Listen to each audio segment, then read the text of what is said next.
Magandang gabi mga kababayan, dito tayo sa YouTube channel TV, no?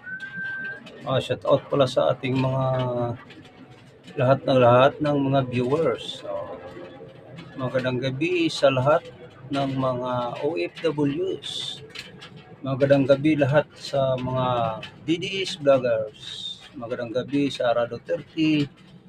Magandang gabi sa Tatay Duterte. Kahit malayo ka, nandito pa rin kami nakilahok, lalaban sa mga tiwalag o nagpakulong sa iyo.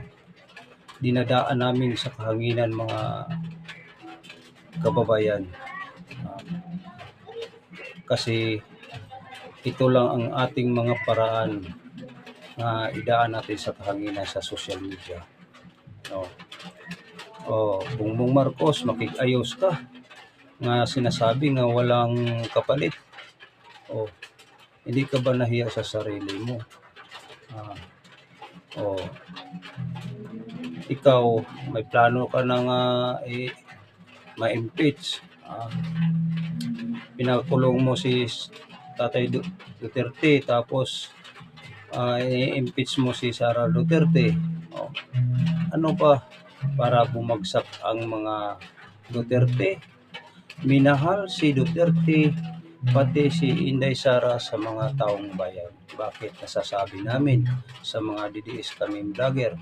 Dahil marami siyang nagagawa sa ating bayan.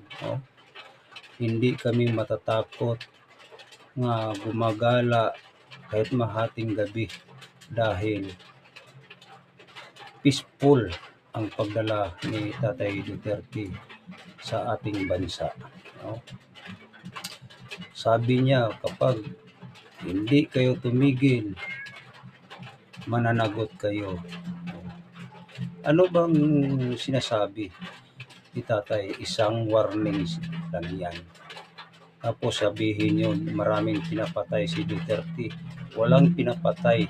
Ang lumalaban sa pulis, ayun, binabaril dahil lumalaban. Alam mo na di lumalaban, babarilin, magpabaril yung mga pulis ni Tatay Duterte. Ngayon, sinurinder mo si Tatay Duterte doon sa dahig, Netherlands.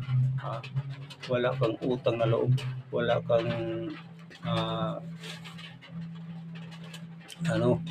tinatawag nga sinasabi ba nga wala kang hiya.